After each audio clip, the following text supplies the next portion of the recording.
Hey, how you guys doing? This is Alotta Hats podcast, and I'm your girl, Christina Faith. And a brilliant dummy.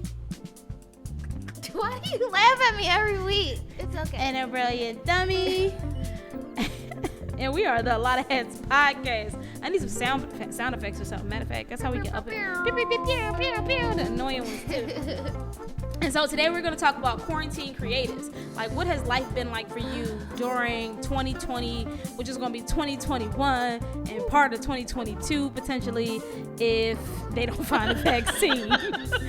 I'm just being honest. Like, everybody, like, I hate 2020. You need to just hate COVID. We about to be in 2022. Part 2. Yeah. No, because I know no one I know is taking this vaccine. So, yeah. So, I think we can talk about how this podcast was birthed out of COVID life, right? Yes, it was. And so I had been for years trying to figure out like how to make podcasts, and well, I know how to do them, but how to do them for Creative Thought Media. Mm-hmm. And so one of the things that I was doing was before COVID hit, like in March, we were scheduled to start recording 2 different personalities. So I was like, all right, I got some really cool friends that they have amazing conversation. Let's just get them to do podcasts. And so we had meetings and everything. And then COVID hit, and I was like, I'm not going around them, not right now. And so, but that was also a part of me not wanting to put myself in front of camera, right? Like, I don't mind doing Instagram and stuff like that, but I have been very reluctant, like, to even be in stuff that I write. Why?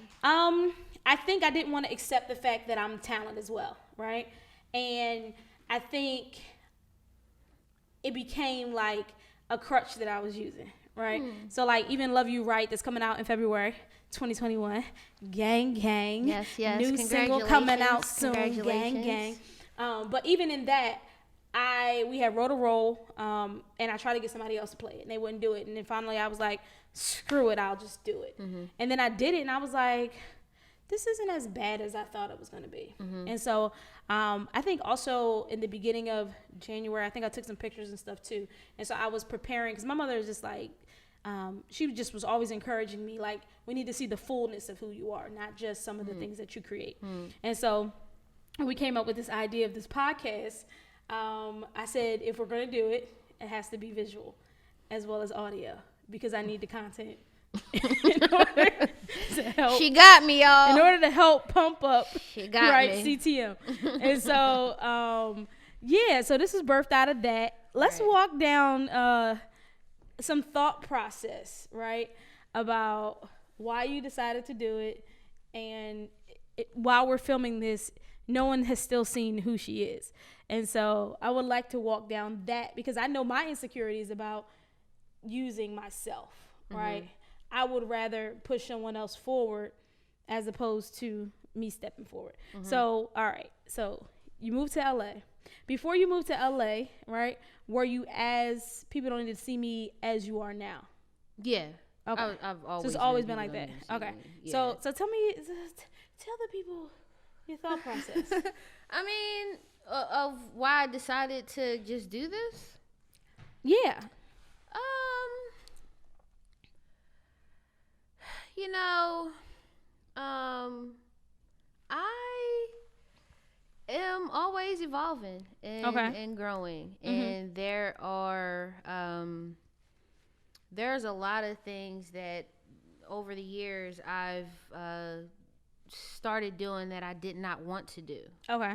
And I do see that there is, freedom on the other side of those things that, no, I'll never do that. I'll never, so even in the course of us, like, doing the podcast and preparing, like, I go back to elementary school, and we used to have to write these, they were called, like, African American oratorical. We had this contest. And I would get picked, like, every year for, like, 3 years. And I would have to go in front of the school and speak. And, I mean, I've said this on a previous podcast. I was super shy as a child. I didn't talk to nobody. Family members, nothing. I just didn't like talking to people. And so... Do people make you anxious? Yeah. I don't know. I don't know. I just always been to myself, and that's, I don't know, just naturally, like, I mean, I grew up with 2 older brothers and both of my parents in the home. And so you know, at some point growing up, like my parents would be at work and then like my brothers would be hanging with each other. And so I was always in like at basketball practice or doing some extracurricular activity. So I wasn't like. So did you talk to the people at your extracurricular activities? Nah, because it was like piano lessons So, or like okay. isolated little things. So, you know, it was like one-on-one stuff. And so, or I was just working on stuff with my hands. So I've just always been someone that could just be to myself. And so I never, you know, but ironically, like all of my friends in elementary school were the class clowns. And so I learned humor being around them. Right. Because they would step forward regardless. Exactly. And I started picking up like, oh, if you can make people laugh though, then like they'll like you, or you can at least open up, you know, to them. And so I use my humor as kind of a way to open up to people. But I just always kind of been to myself. And so, but going back to that story, so now I'm looking like, you know, now I'm seeing things happen. I'm like, man, like, Lord, you were preparing me way back when none of this was even thinking about that, you know, of just talking, speaking in public and stuff. And so those are the things that, like, I go back to my mind, like, oh, like, I'm supposed to be doing this. You know what I mean? And so, yeah, it's very out of the box for me. It's uncomfortable. We gotta pray before we do these things. I gotta pray before we come in here. You got a fast couple days, right? You know, you came in like this today. Yeah, it was. To happen. I just, you know, and that was weird. Like I played basketball growing up, you know, from elementary to college, and the more nervous I was before a game, the better I did in the game. Okay. And so I've kind of, is a form of humility. Yeah, I've kind of like taken that with me. So, you know, but I'm doing it. We're here and it's okay. I didn't die. You know, how are you going to feel when people actually see you though? I mean, you know, I don't know. You're already trying to limit how you post it. And so I'm just like, you know, this is a part of the people that's going to get this audience, right? It's baby steps. So, you know, if you are a part of the green circle on my Instagram, then over the last few weeks, I started like putting my face on there. You know what I mean? Unfortunately, see, y'all didn't have to see this. She decides to go to California during this quarantine. I have been banned from taking flights right now. Oh, yeah. And so I'm seeing her on four-wheelers in the desert. I was chilling, riding in Jeeps. Having a ball. Standing up, you know, at functions. I'm like. Having a ball. This is just, yeah, y'all ain't have to deal with that. Yeah, I was living life. And so, yeah, I guess it's brought us to this moment. I do recognize that I have things to say and share.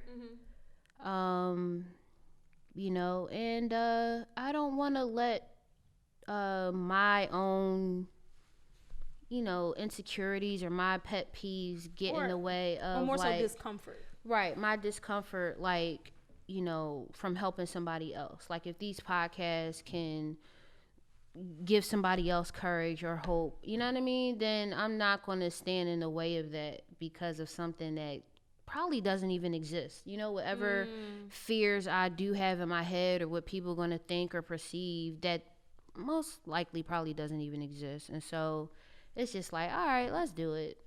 And I think one of the things that I don't think a lot of people realize that are loners is that there is joy, there is growth, there is completion, there is community, not isolating. Right? Isolation is a tactic of the enemy and always has been, right? Whenever he attacks someone, he generally attacks them while they're alone, right?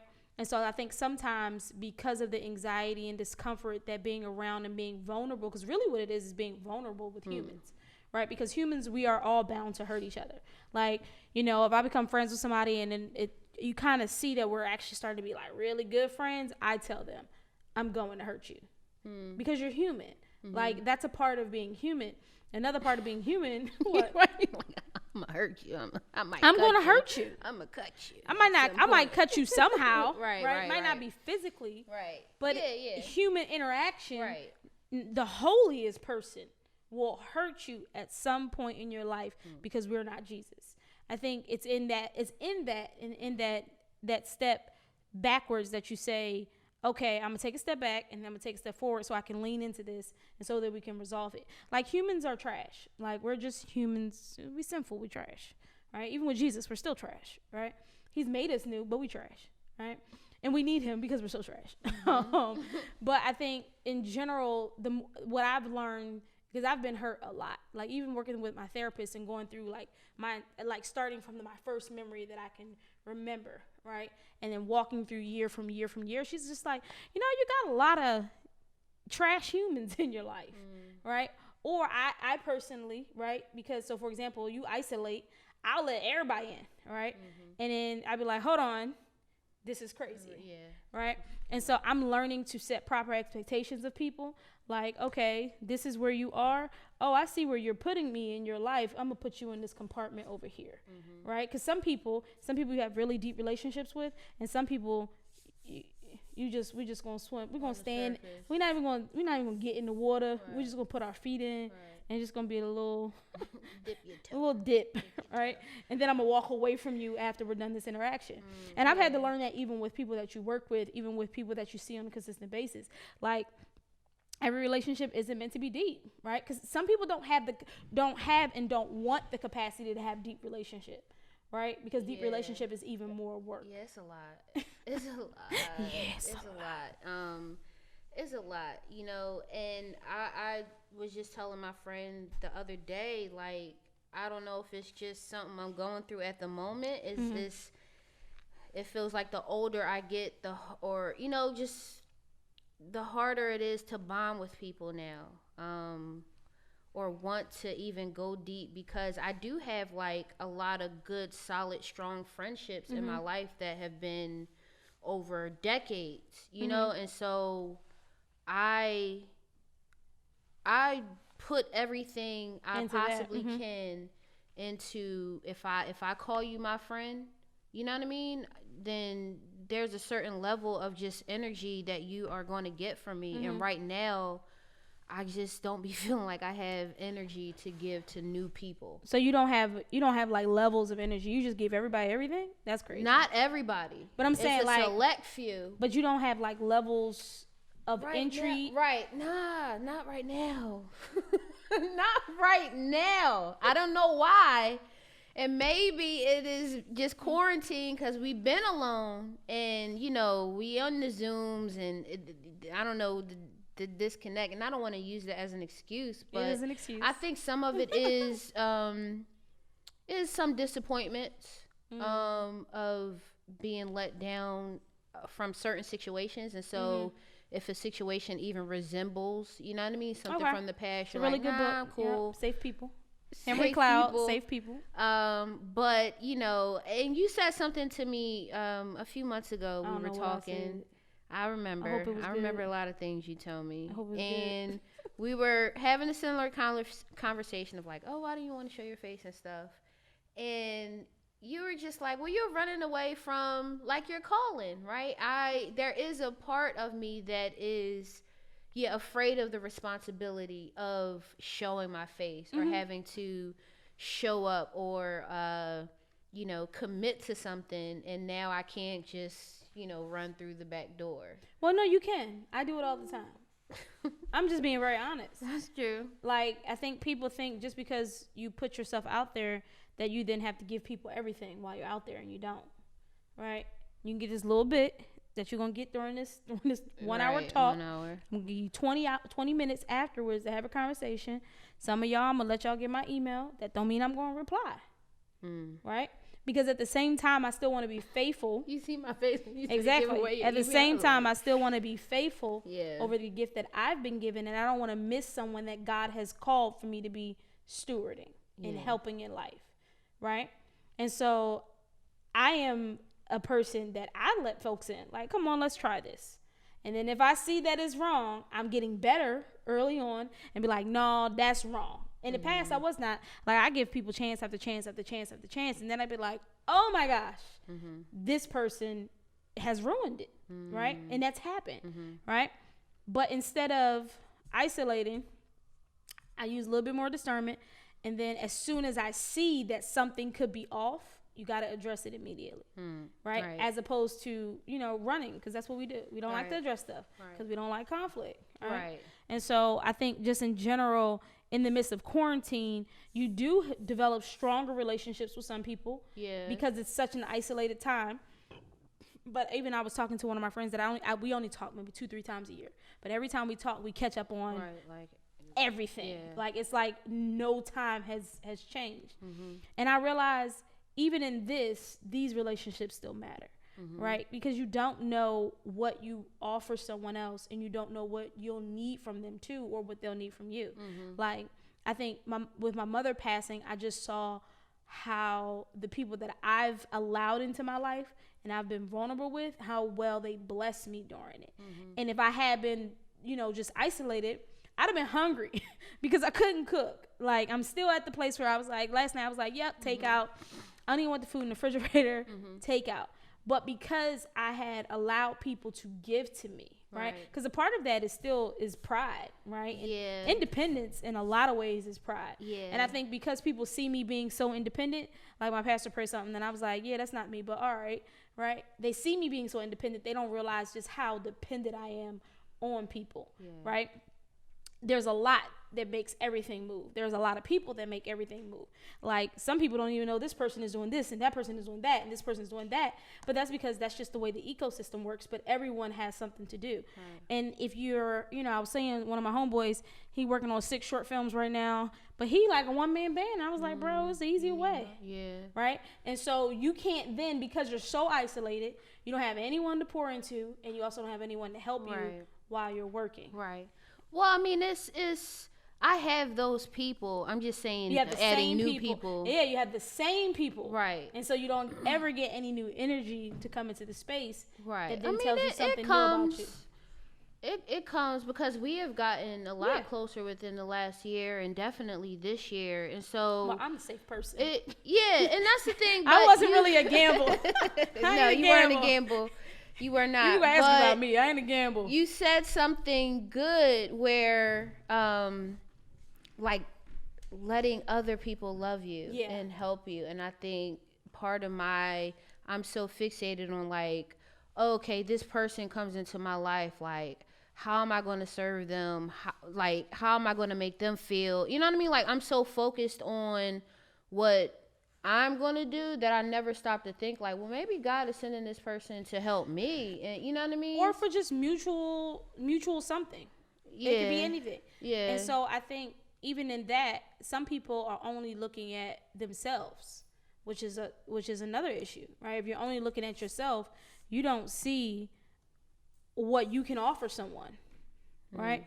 And so sometimes you're only looking at what you can offer them, and you're not realizing, like, that PA is going to bless your life.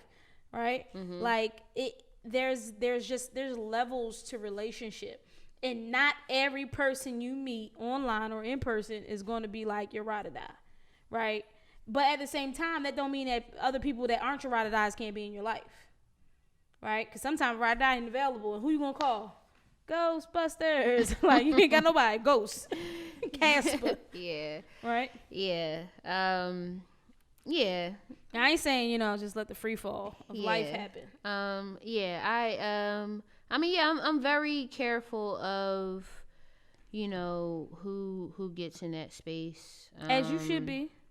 And so, but for some reason, it's just the newness of people. What is it about new people that scare you? See, because when new people, it depends. Like, if a new person can sometimes be like, oh my gosh, this is amazing. Like, because I'm 37, and so after my 30s, I got best friends, right? So I don't have, like, I got a few people from, 2 decades ago, right? But the way my life has been set up, if it wasn't for new people, I would have no friends because I got rid of everybody. Wow. So I'm like the opposite. Yeah. My friends. And I find that the people who are the opposite don't see the value in new relationships. It's almost like years of a friendship matter more than 1 year, and sometimes that 1 year can change your life. That's true. Yeah, that history is important. It's not everything. And you do recognize that, but yeah, I guess I'm used to that history, and so I'm just like, yeah, he wasn't in women shooting in the gym, like, but yeah, it's something to grow and think about. Just letting people in. Yeah, and that's the hard part. And quarantine makes it even harder, right? Yeah. So yeah. what has been your experience with quarantine? Creativity. So in the beginning, I wasn't doing nothing. Mm-hmm. I was just you chilling. I was chilling. You were working on the house. Yeah, let me not say it. So what happened was end of February, beginning of March. I was in LA. I had to come to Philly to work on a project at my church, which was supposed to be a week. I got here. Supposed to be. Yeah, it's supposed to be. And when I got here, some other things had happened, so I had to stay like another week. And then literally, like, that's when they started shutting everything down. And so, like, 2 weeks in Philly turned into like 6 months. And I was just here with my family. We moved to a new house like in April. And so from the bid of like April up until like a month ago, I was like moving us, getting stuff situated, decorating the house. So I was occupied. How much money did you spend, girl, on that decoration? I want you to come help, but I don't want you to come help. Yeah, it was quite a bit. I just it looks amazing. Funneling money. Thank you. That definitely kept me sane through it. It gave me something to do. But so I was doing that during quarantine, and then I just like kind of crashed and was doing nothing.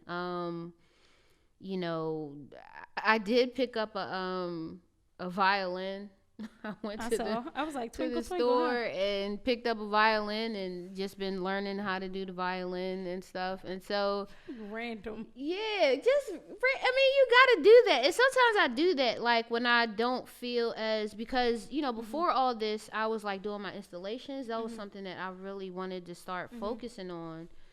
And so now everything shut down and stopped. It was like no planning in that. And so creatively, I'm just like, I don't know what to do. And so when those things happen, I always try to I'll pick up and learn something else, and sometimes it'll give me ideas to take back to photography or video or something. But yeah, sometimes I just walk away from my art, I don't think I've ever had that privilege of walking away. Yeah, I don't think I've even considered it. Why? For what? So I think I don't like for what? I mean, like, I don't know. You tell me why. I don't know. That's not even I'm always if I'm not creating something physically, I'm making something in my head to make. Okay. So do you ever explore in other genres of art or just things, period? Like, do you take new cooking classes? You learn? Well, I'm always doing something new with the stuff. As far as spent the whole month vegan, finding recipes and stuff like that. Okay. I'm always reading something new. Okay. But I think I want to be able to master the genre I'm in first before I jump into another. Right? But right now, for example, I'm about to jump into a sitcom. A lot less movement, right? It's not moving all over the world, but even in that's a feat to figure out how to do 35, 40 locations, right? And so I'll just do something new. I got this idea. Let me see who can help me make this idea. Right, but it'll still be in film. So you're kind of always film is everything. Film right. And there's not one piece of film that doesn't have graphics, photography, fashion, color. It has everything. Right. And so it could be film, it could be writing, right? Oh, writing. Film has literally everything. And so I think that's something that I can physically make and it can become something without taking a gamble of just making anything. Yeah. Anything. I mean, I'm a jumper. Yes, you are a jumper. I'll be learning plumbing. next month. I'll be finding somebody to do the plumbing. I will. I like using my hands. You like technicality. Yeah. I'm a jumper, so I will pick up anything Which is why it might be hard also for you to get new people, to let new people in, because that person will have to be able to jump with you as you jump. Better have some sneakers on. No, they don't have to. I just might meet them wherever I'm jumping, and then when I jump back, it's you don't think of people to include in your art though. Oop, that face. In what way? That's a good question. Yeah. In what way? So Ava DuVernay said, if your vision only includes you, it's too small. Right? I can't make what I make without, like, I looked at the IMDb and the cast was 50.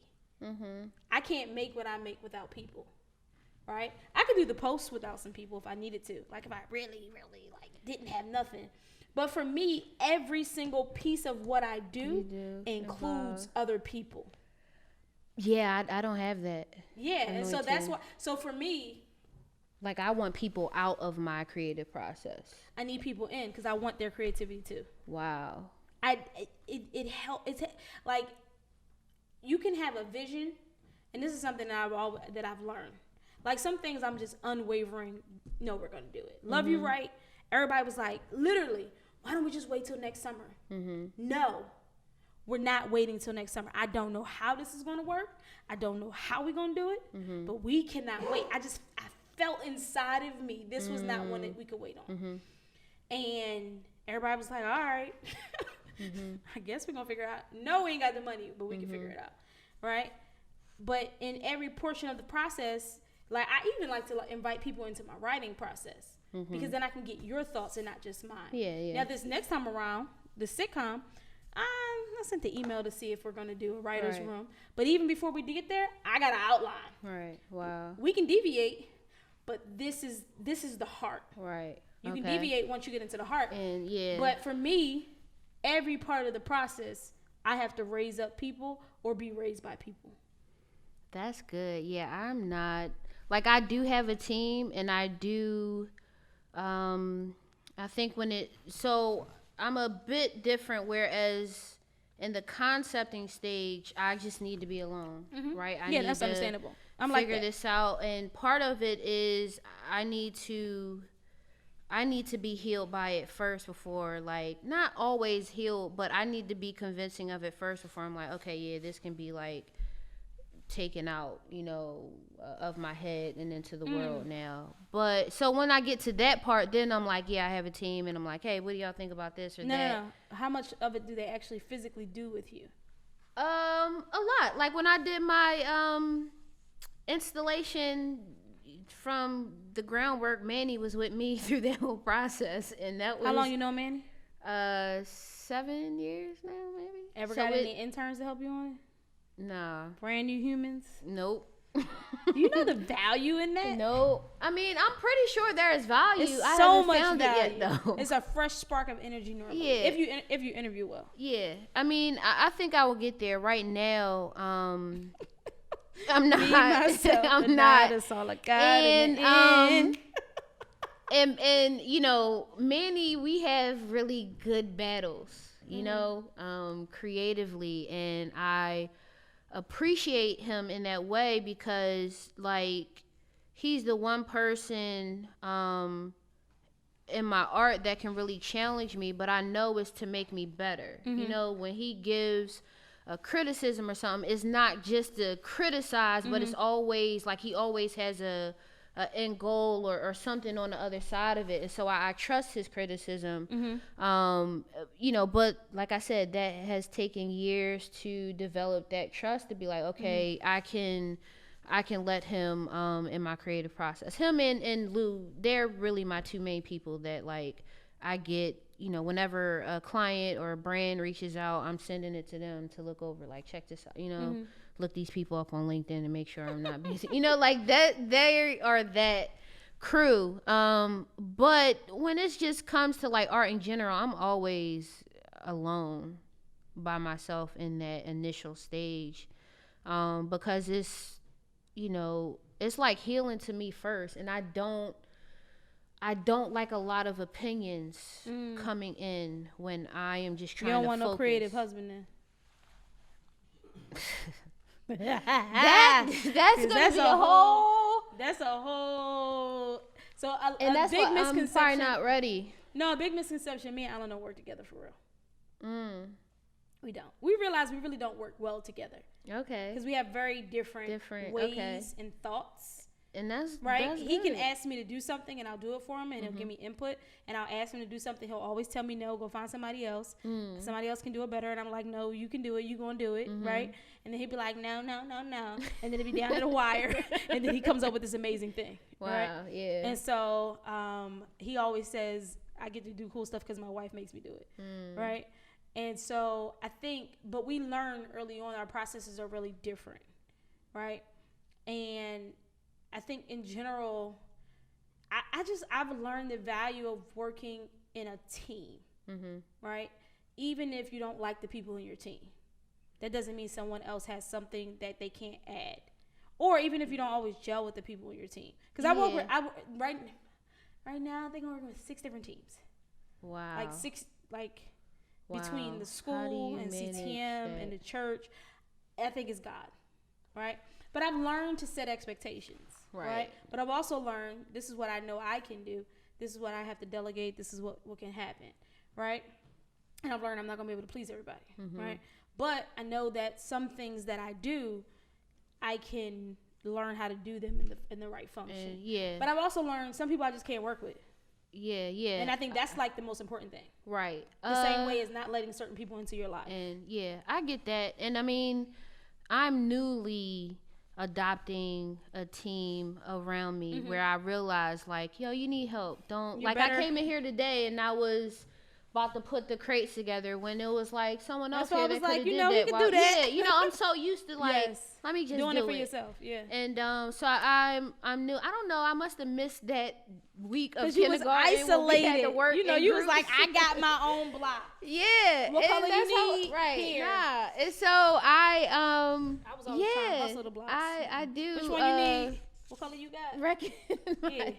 Like, and so we're working with like this team building coach, and so each of us in our agency is a group of 6 of us. We had to take these Humbag agency. I haven't even officially announced yet, but it's gonna be out before it's out. Yeah, it will. We will have launched.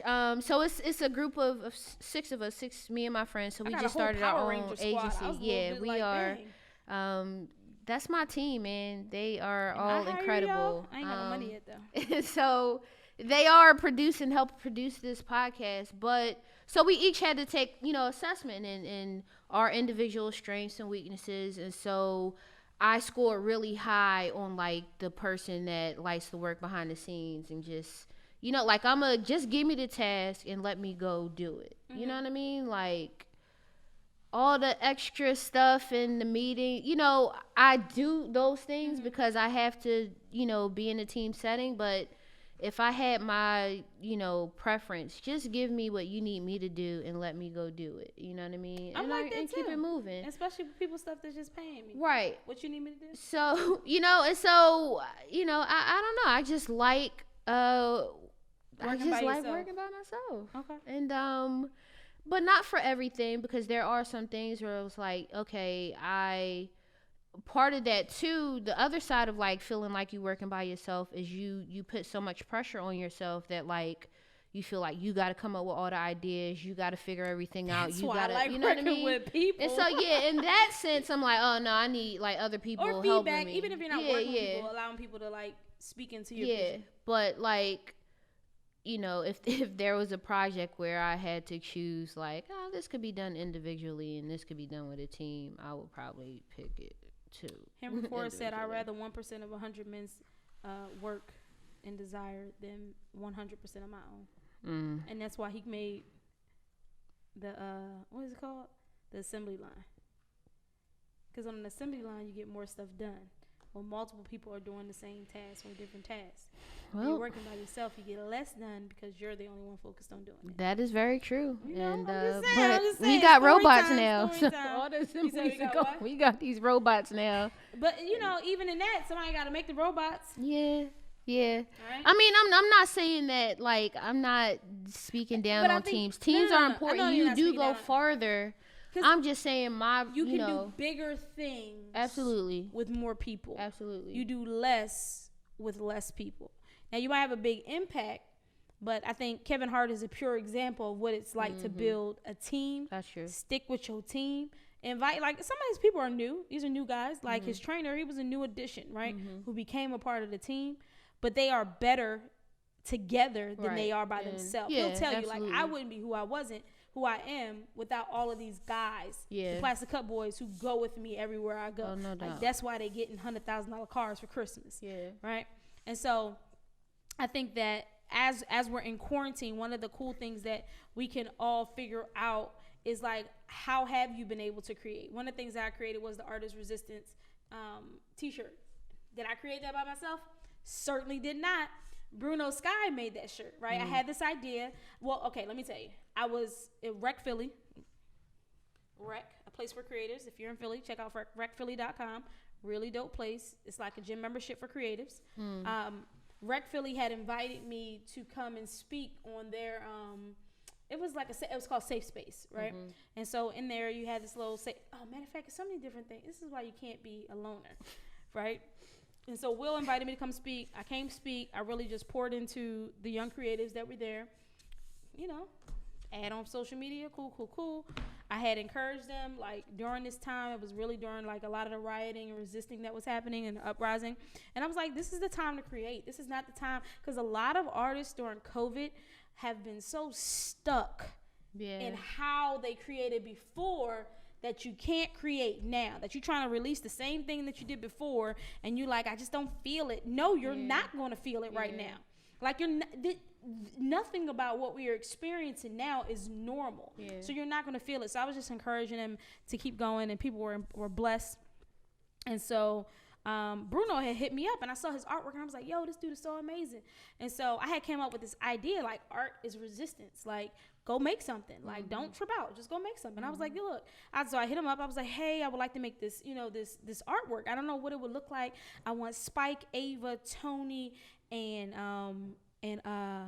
Angela Davis on it. And I wanted to say, go make some underneath of it. And on the other side, I want artist resistance. And he made it. And I was like, so how much I owe you? And he was like, nothing. I was like, huh? Like, I know how much this bull charges. And he just gave it to me. Wow. And so made that, put that out. People liked it. Fast forward 2 months later, I had tagged everybody that was in the shirt in it before. And then randomly, this young lady, her name is @SkinJohn, JAWN, who's a supporter because she was on both of the safe spaces, right? So she follows me. She's encouraged. She's like, I love your work. I love who you are. You bless me, right? She randomly one day, I guess, had her shirt on and tagged Ava DuVernay, and she followed me. And I don't think, this is one of the reasons why I'm so, like, always encouraging community. Like, don't isolate yourself. Don't self-isolate. It's like the worst thing that you can do. Now, granted, sometimes you need isolation time. I'm going through something with mama. I don't want people to call me all the time. Thank God, thank you for all those who did not call me the first 2 weeks, right? Because sometimes you just need to sit with yourself and sit in emotion and figure it out. But if it wasn't for this young lady that I didn't, she followed me, she talked to me, and normally I'd be like, nah, right? And I was like, you know what? She seemed cool. Wow. Let me invite her in a little bit, as opposed to just keeping her at a distance. And because she was blessed, she blessed me. Do y'all know how many years I've been trying to get Ava DuVernay to follow me? You know how many times I added and tagged her? And I just thought about it. I was like, because of my generosity to someone else, not wanting anything in return, but really just wanting to see her soar in her space. That happened. And I didn't get paid for that talk at Rec Philly. Was like, oh, all right, y'all want to do that? All right, let me throw this hat on. Hey, guys, I just want to encourage you. And I just encouraged them. And they invited me back. And so I just think, in general, creation during COVID, you have to go beyond what you can do or what people can do for you. Because I think that's also another issue with a lot of people, is that people want things from you instead of seeing. So you have the right perspective. what can I give to others? But you want to give so much that you just like, I only got time for 7 people, right? And so I think there's a nice balance that can happen in this time of developing new relationships. Because I'll tell you, as a person, half of my relationships of how I'm kind of like whatever the Lord is doing as far as whatever that the climb that we're on, right, have all been because of social media relationships. Hands down, period. My connections with people I have never met in person and simply being cordial online have led to doors being open for me. Like 100% so.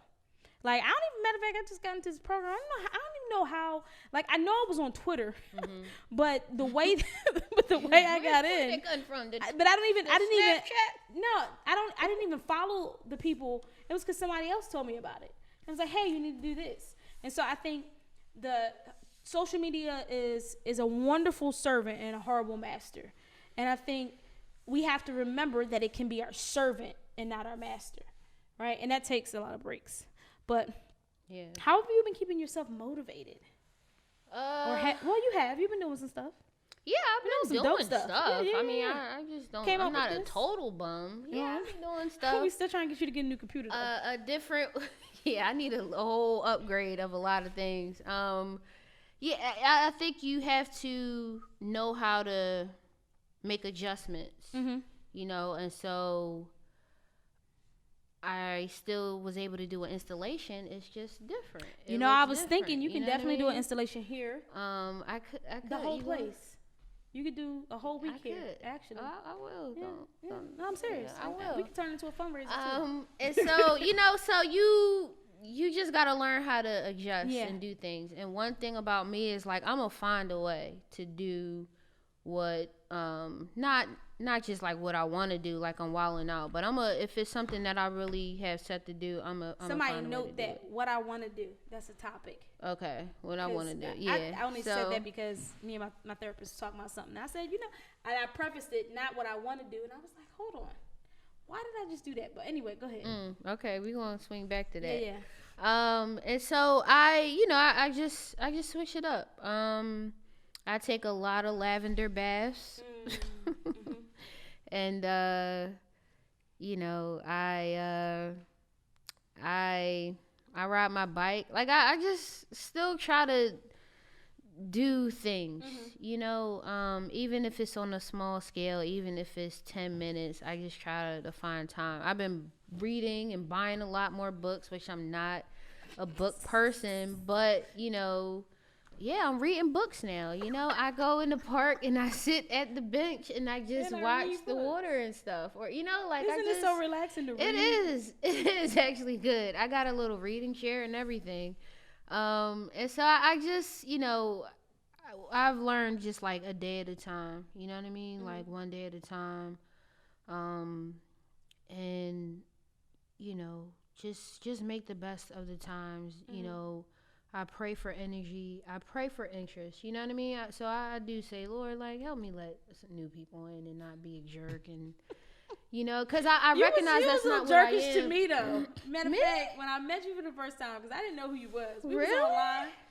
And because you created this aura for yourself.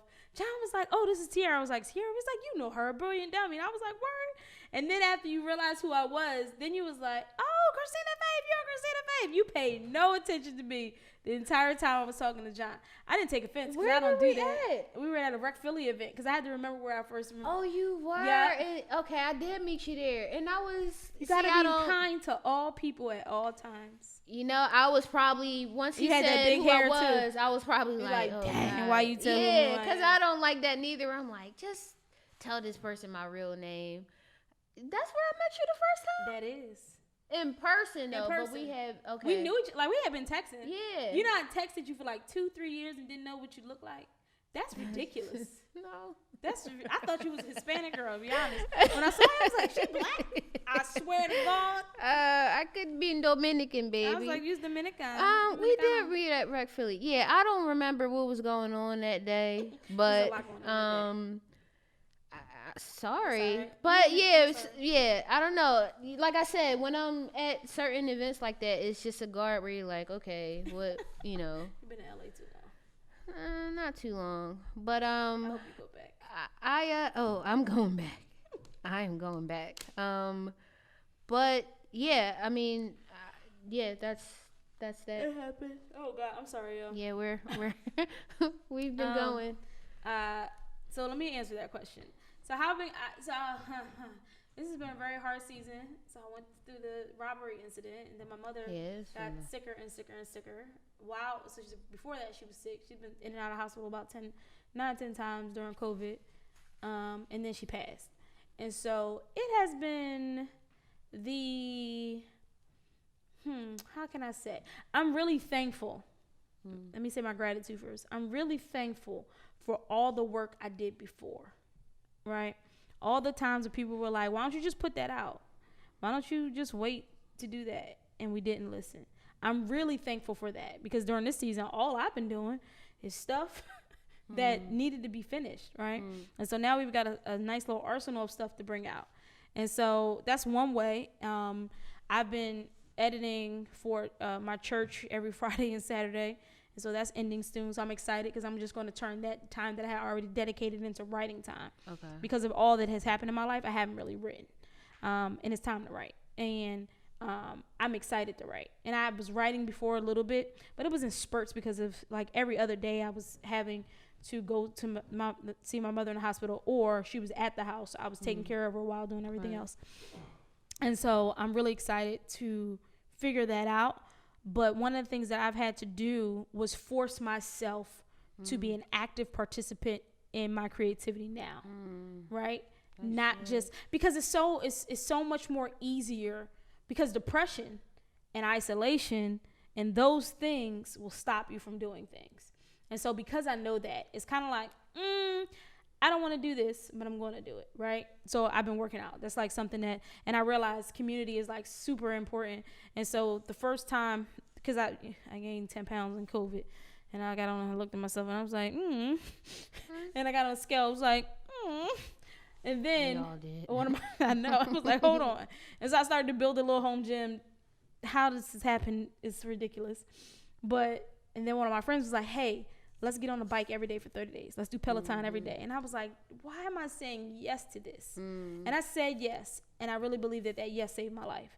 Because I don't think working out does and releases so many endorphins and balances you so well, that even in the midst of going through the loss of my mother, it gave me something to come back to push, right? And so in that push, I realized, oh, this is therapy. And so I've been doing that. I've been doing essential oils. I got the lavenders and all that. Got the frankincense. Yes, I got I got the eucalyptus. And so I've been doing essential oils. I've been actively talking to people who I want to talk to about my life. Keyword that you want to talk to. I've had deadlines that it doesn't matter how I feel. Deadlines don't care. Like when you figure out, if I don't turn this in 40 days, I'm going to get a $10,000 fine every single day. I'm turning some stuff in. Yeah. And then I've also had teams. And so, for example, our marketing team has been working and planning and preparing for the release. And so I'm hopping on a call once a week, but they're working the whole time. Right. And so Mocha has been really amazing at keeping momentum going, because when you stop shooting, folks fall off. Yeah. And when you're in the editing process and that thing take months, folks fall off. And so it's been really cool to continue and push through to get where we're about to go. Have I made anything else? I did a lot of work that people don't know about during this time. The school, of course. But mainly, like, I've been into sneakers a lot. You always you're a sneaker head. She took me on a tour of their house, and don't tell people in my house. Child, just sneakers. It's not. It's a museum. It's like 10 pairs. It's a museum. It's a whole museum. And so and I've been working on my house and fixing my house up, trying to make sure that feels feng shui and homely. And that's important. Like your home. It really is. If it ain't peace in your home, if it ain't right.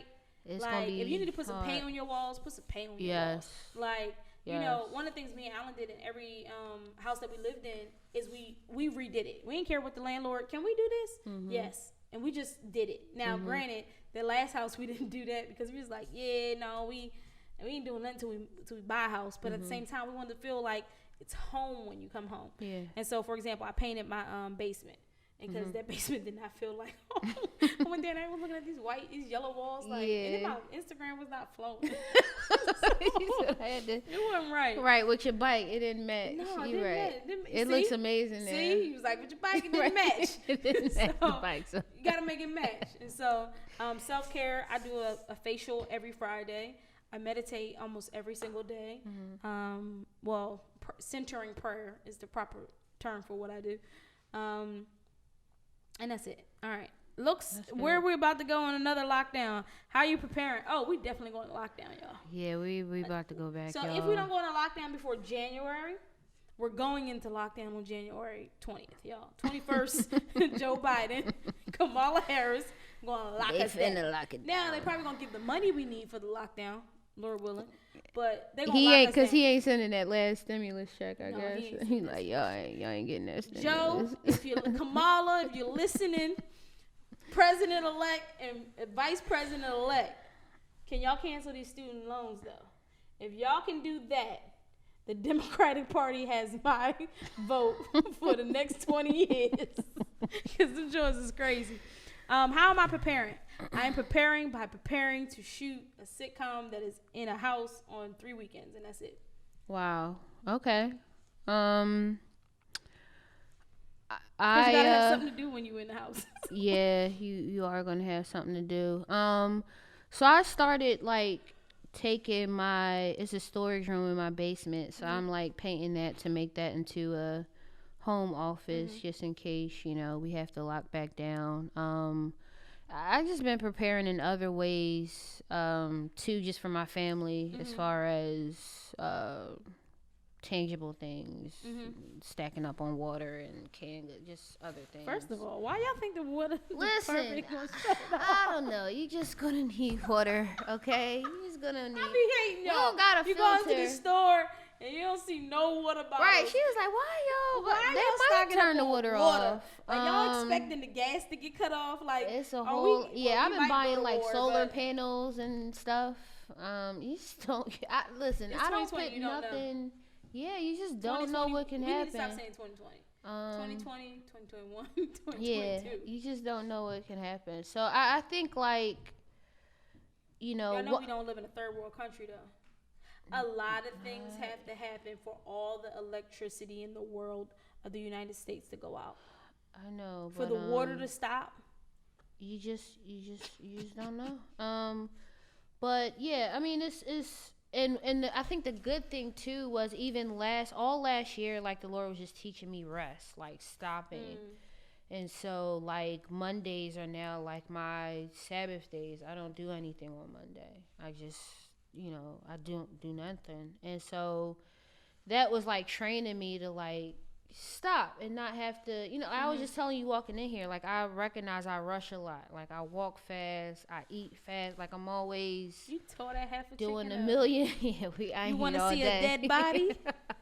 You just saw the chicken. Look, we went to the spa today and I was up early getting ready for this, and then we just had to grab something on the go, and I'm just always rushing. And so I'm trying to be more mindful to like stop. So if we gotta stop again, I think I'm cool with it. It's cool with my soul. I'm fine with it. I wish I could stop. It's about to be cold, so probably not a lot of people, at least on the East Coast, is not gonna be out anyway. But they still gonna want to go to their Thanksgiving. Can y'all just stay home for Thanksgiving? Like, can y'all get your plates at the door? Yeah. Like, that'd be great. Find peace. But yeah, I would definitely say like learn how to create peace in your home. And if you need some tips, Tierra is available for hire. Not hire. I could give y'all tutorials on how to create lighting setups and stuff. See, you just missed all your dollars. You just missed all of them. I can't come in your crib. I could. Yeah, I definitely got pointers. Lighting tutorials. Yeah. Okay. Yeah, you're right.